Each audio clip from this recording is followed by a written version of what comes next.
Tell me, darling, could we run away? We could hide away by the cactus desert blue. I can see it just a mile away from this crowded place. I could lay there next to you. So welcome back to our channel, Best Freaking Friends Forever. We appreciate you guys tuning in again and spending some time with us. So this week we're going to do 101 Dalmatian movies because on Friday, the 28th, Cruella is coming out. So we're kind of gearing up for that. So we're going to do the 101 Dalmatians, the animated version first on this episode. So it was released on the 25th of January of 1961. Its budget was $4 million. Opening weekend, it made $2.3 million, which with inflation today would be $18 million. And then in the US, it grossed $145 million, and with inflation, that'd be $1.3 billion. And then the cumulative worldwide gross was $216 million, which would be $2 billion with inflation today. So it did very well for an animated. Yeah. Well, and before this had come out, Sleeping Beauty had come out, and it was a flop. Mm-hmm. So Disney himself was a little nervous and kind of needed to cut back. Out of the 15 puppies Purdy gives birth to, only 6 are named in this film: Lucky, Rolly, Patch, Penny, Pepper, and Freckles. Other action films and TV series revealed 6 other names: Whizzer, Dipstick, Two-Tone, Cadpig, Fidget, and Jewel, which combined still leaves 3 puppies unnamed. So there's still, out of the original 15, there's still 3 that we don't know the names to. Interesting. Yeah. I think Lucky, I don't know, did you notice Lucky having a horseshoe on his back? See, I didn't and there's Mickey too on each of them, I guess. I didn't catch that either. I was like, darn it, how did I miss that? I didn't catch the hidden Mickeys. I saw a fact about it, but I didn't see them on them. I didn't either. But it doesn't surprise me. There's always a hidden Mickey somewhere. Mm-hmm. This is one of 2 films in the Disney animated to feature cigarette smoking, cigar smoking, and pipe smoking. The other one being The Great Mouse Detective. And that came out in 1986. So that was still acceptable back in those times. Very rare that you'll see that in movies now. Well, and it's like when they had the scene at about an hour and 15 or 5 minutes in, the scene where the puppies suckle from some friendly cows attracted a lot of criticism at the time because they didn't think that that was appropriate for kids, for a children's film. So it just goes to show how much, because that wouldn't even be a thing nowadays for them to, to show that kind of stuff. Yeah. I mean, I don't remember as a kid thinking, oh, that's weird. I don't know. Yeah, I mean, I grew up on a farm, so that definitely wouldn't have been, I mean, I don't know, I don't know, I didn't think twice about it, I guess. Rolly started getting on my nerves. I'm hungry, Mom. I'm hungry. I know. Stop, Rolly. Everybody's hungry. Well, they're in the middle of danger, and they're trying to get away, and he's like, but I'm hungry. Did you bring food? I'm like, listen, you're trying to escape right now from Cruella. Like, you don't need to be worrying about food. Like, get a move on. Poor Rolly. I mean, Pongo and Purdy did a very good job of, like, not losing their cool with him. My favorite part is whenever you see, like, the line of the puppies walking in the snowstorm, and then that collie walks up and just helps them and saves them, brings them to the barn, and the cows, like, oh, look how cute, the little darlings. I just like all that. Yeah. Okay, so brief cameo. So the Twilight bark scene, Jacques is the first to be shown coming out of a doghouse and then barking into the drain pipe to a dog in an upper apartment. The stray Peg and her friend or the bulldog are seen in the pet shop with various puppies. I didn't catch that. And then both Lady and the Tramp are shown very briefly with several dogs at the end of the scene when the barking reaches the entire city. I didn't see Lady. Man. I like it at the very beginning too, where Pongo is wanting to find a mate. And I like that he calls Roger his pet. That's they call them the pets. And I was like, very interesting. Yeah. But he's watching all the dogs walk by with their pets. And that one's too fancy. That one's too old, too young. I like that little scene too, where you get to see the various dogs with their pet owners.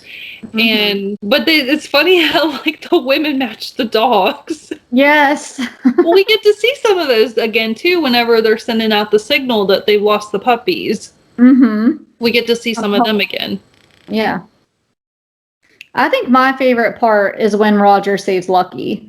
Like when they've given up on him and he kind of just takes him and rubs him and brings him back. And Pongo's all sad because he's like, I'm so sorry. And, Pongo's just sitting there and he's a dad that thinks he just lost his son or his puppy. And then Roger, but I don't know. That's my favorite part. Yeah, it is a cute moment for sure. Yeah, and the birth of the puppies actually happened to the author Dodie Smith. She had 15 puppies. One was born lifeless and her husband revived it. However, they sold most of them and kept only a small number of them. So. Well, to keep 15 dogs. Yeah, 17. Yeah, well, yeah. I mean, that's a lot. I mean, I can't imagine having, especially, and it's not like they're small dogs. Those are all large. They will be large dogs when they get bigger. And all that food, like at the end when they keep all 99 of them, I'm like, how? Like, how could you afford to feed all of them and vet all of them? I mean, that's Right, that's what I was thinking too. Thinking, how would you do that? Yeah, I'd be getting them all fixed.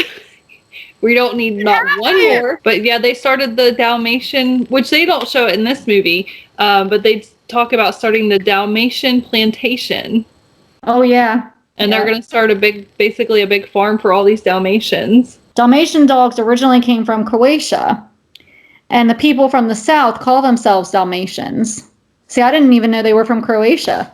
So it says the use of Dalmatians carried over to the horse-drawn wagons that firefighters rode to the scene of the fire. Horses are afraid of fire, and the Dalmatians' presence could distract and comfort the horses as they pulled the wagon closer to a blaze. Dalmatians and horses are very compatible. I was saying, most horses don't much care for dogs. Yeah, it says that, right, and it says that the dogs will run in front of the engines to clear the path to guide the horses and the firefighters to the fire quickly. Oh, that's cool. They are still chosen by many firefighters as pets in honor of their heroism in the past. So that's why they still use them today. But Cruella is like evil among evil. Like, I think she's in like the top 10 of villains in the Disney movies. Oh, she'd have to be. She was designed as a manic takeoff of the flamboyant actress Tallulah Bankhead, as well as some of her personality quirks, which is kind of interesting. But yeah, her wanting, well, even in the live action one that we'll do next, I mean, I feel like, whew. Yeah, she wants to kill these puppies. Like, that's ultimately what she's wanting to do. She's wanting to kill them for their fur and have a coat. All for a stinking coat. Yep. And I don't even think her fashion sense is that great. No. Well, she was just so mean to everybody. I mean, she really wasn't even that nice to Horace and Jasper. I mean... Well, even in, is it Anita? Is that her name? Yeah, she's not even nice to Anita. And they're supposed to be friends in this movie. Yeah, and I like how Roger sticks up to her a little bit. Yeah. I mean, when she wants the puppies, he's like, they're not for sale. And she's like, oh, come now. Like, and she's like, you'll give you more than what they're worth. And he's like, no, they're not for sale. And I mean, kind of sticks it to her and tells her no. And she is not used to being told no. She's used to throwing her weight around and getting what she wants. And Roger and Anita wouldn't let her. Yeah. And she wrote him off. She's like, well, don't come to me anymore. It's like, nobody's coming to you, Cruella.